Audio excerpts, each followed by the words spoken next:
5월 27일 목요일 새벽 묵상입니다. 오늘 우리에게 주신 하나님의 말씀은 예레미야 9장 17절에서 26절 말씀입니다. 만군의 여호와께서 이와 같이 말씀하시되 너희는 잘 생각해 보고 곡하는 부녀를 불러오며 또 사람을 보내 지혜로운 부녀를 불러오되 그들로 빨리 와서 우리를 위하여 애곡하여 우리의 눈에서 눈물이 떨어지게 하며 우리 눈꺼풀에서 물이 쏟아지게 하라. 이는 시온에서 통곡하는 소리가 들리기를 우리가 아주 망하였구나. 우리가 크게 부끄러움을 당하였구나. 우리가 그 땅을 떠난 것은 그들이 우리 거처를 헐었음이로다 함이로다. 부녀들이여 여호와의 말씀을 들으라. 너희 귀에 그 입의 말씀을 받으라. 너희 딸들에게 애곡하게 하고 각기 이웃에게 슬픈 노래를 가르치라. 무릇 사망이 우리 창문을 통하여 넘어 들어오며 우리 궁실에 들어오며 밖에서는 자녀들을 거리에서는 청년들을 멸절하려 하느니라. 너는 이같이 말하라. 여호와의 말씀에 사람의 시체가 분토같이 들에 떨어질 것이며 추수하는 자의 뒤에 버려져 두지 못한 곡식당 같이 되리라 하셨느니라. 여호와께서 이와 같이 말씀하시되 지혜로운 자는 그의 지혜를 자랑하지 말라. 용사는 그의 용맹을 자랑하지 말라. 부자는 그의 부함을 자랑하지 말라. 자랑하는 자는 이것으로 자랑할지니 곧 명철하여 나를 아는 것과 나 여호와는 사랑과 정의와 공의를 땅에 행하는 자인 줄을 깨닫는 것이라. 나는 이 일을 기뻐하노라. 여호와의 말씀이니라. 여호와의 말씀이니라. 보라 날이 이르면 할례 받은 자와 할례 받지 못한 자를 내가 다 벌하리니 곧 애굽과 유다와 에돔과 암몬 자손과 모압과 및 광야에 살면서 살적을 깎은 자들에게라. 무릇 모든 민족은 할례를 받지 못하였고 이스라엘은 마음의 할례를 받지 못하였느니라 하셨느니라. 아멘. 오늘 본문을 중심으로 하나님을 아는 것을 자랑하라라는 제목으로 하나님의 말씀 증거하도록 하겠습니다. 오늘 본문은 17절부터 22절 그리고 23절부터 26절 이 두 부분으로 나눠질 수 있습니다. 그 두 부분으로 나눠진 첫 시작은 여호와께서 이와 같이 말씀하시되라고 시작하고 있습니다. 즉 예레미야는 여호와의 말씀을 온전히 증거하며 하나님의 심판을 또한 이스라엘에게 경고하고 있음을 알 수가 있습니다. 특별히 예레미야는 하나님께서 경고하시는 그런 경고를 실제적인 삶의 모습 가운데 미래적인 심판의 예언이지만 그 심판을 현재의 심판으로서 받아들이며 현재 슬퍼하는 모습을 보여주고 있습니다. 하지만 심판이 임하였지만 이스라엘의 모습은 어떤가요? 아직 임하지 않은 심판이 아직은 너무나 멀게 느껴지고 그들은 회개하지 않는 모습 가운데 그들은 여전히 옛 습관대로 삶을 살아가고 있었습니다. 그렇기 때문에 이 예레미야는 17절에 이와 같이 말을 하죠. 곡하는 부녀를 불러오라라고 말이죠. 즉 사람을 보내 이 곡하는 부녀를 지혜로운 부녀라고 소개하고 있습니다. 이 곡하는 여인은 바로 장래 때 슬피 우는 그러한 직업적인 여성을 의미하고 있는데요. 장래 때의 슬퍼함을 더욱더 북돋아주기 위한 그러한 역할을 하고 있습니다. 그런데 이 곡하는 이 지혜로운 여인을 빨리 불러오라라는 말은 하나님의 심판의 때가 곧 임박했기 때문에 빨리 슬피 울며 회개할 것을 또한 간곡하게 또한 권면하는 것을 볼 수가 있습니다. 이미 사망이 창문을 통해 곧 넘어올 것이다라고 이야기를 하고 있다라는 것이죠.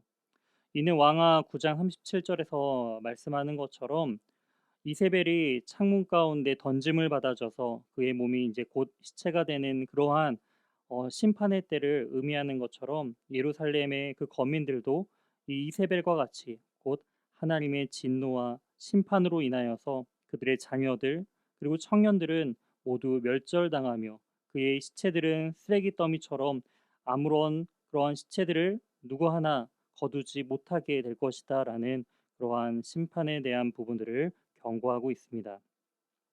23절부터 26절에 대한 부분들은 자랑할 것과 자랑하지 말 것에 대해서 말씀하고 계십니다. 23절에 지혜로운 자는 그의 지혜를 자랑하지 말라. 용사는 그의 용맹을 자랑하지 말라. 부자는 그의 부함을 자랑하지 말라라고 말씀하고 있습니다. 지혜와 또한 용맹과 부함, 이 모든 것은 지금 현재는 너무나도 강해 보이고 또한 그것이 이 삶을 지탱해 주는 것처럼 보이지만 영원하지 않는다라는 것을 우리에게 말씀해 주고 계십니다. 지혜도 시간이 지나면 그 지혜는 사라질 것이며 용맹도 또한 늙어지면은 그 용맹은 사라지고 부함도 곧 그 심판의 임함을 통하여서 모두 다 사라질 것을 이야기하고 있다라는 것이죠. 그렇다면 우리가 자랑해야 할 것은 무엇인가요? 24절에 예레미야는 우리에게 이렇게 말하고 있습니다.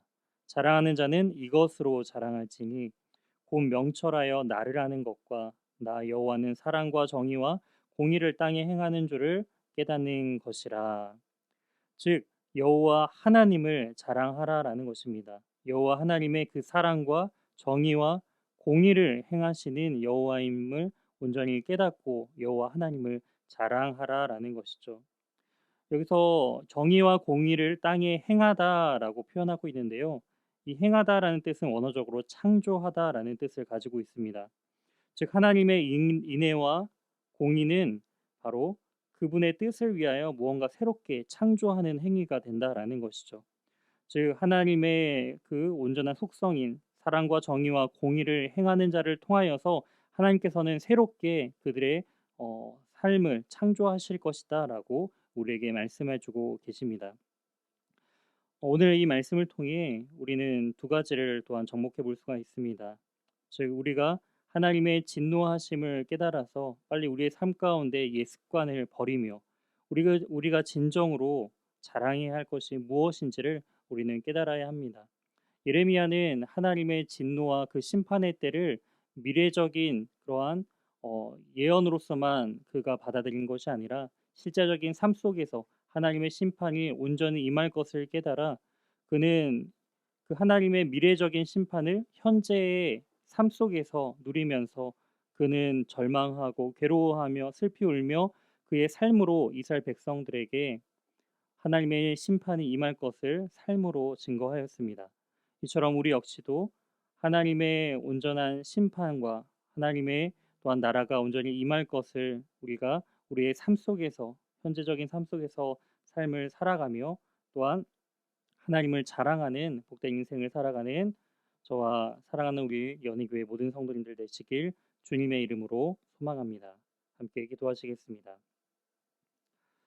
하나님, 하나님의 심판이 반드시 임할 것임을 예레미야는 깨닫고 지혜로운 그 곡하는 여인을 급하게 불러옴을 통하여서 이스라엘 백성들이 다시금 온전히 회개하며 또한 온전한 하나님을 자랑하는 그러한 권면을 하는 모습을 통하여서 우리 역시도 우리의 삶 속에서 온전한 회개함으로 또한 하나님을 온전히 자랑함으로 하나님을 기뻐함으로 살아갈 수 있는 우리 모두가 될 수 있도록 인도하여 주시옵소서.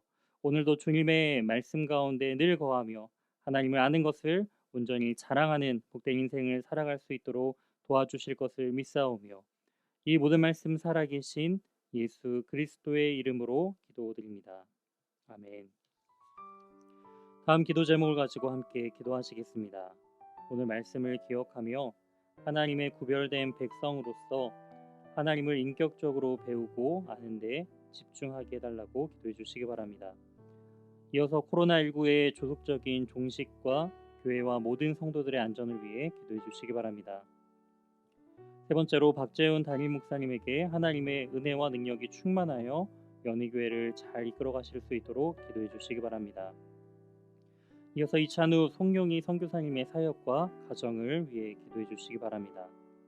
마지막으로 김동기 집사님의 건강의 회복을 위해 기도해 주시기 바랍니다. 신장암과 폐암 치료 중에 계십니다. 건강이 빨리 회복될 수 있도록 함께 기도해 주시기 바랍니다. 다 같이 기도하시겠습니다.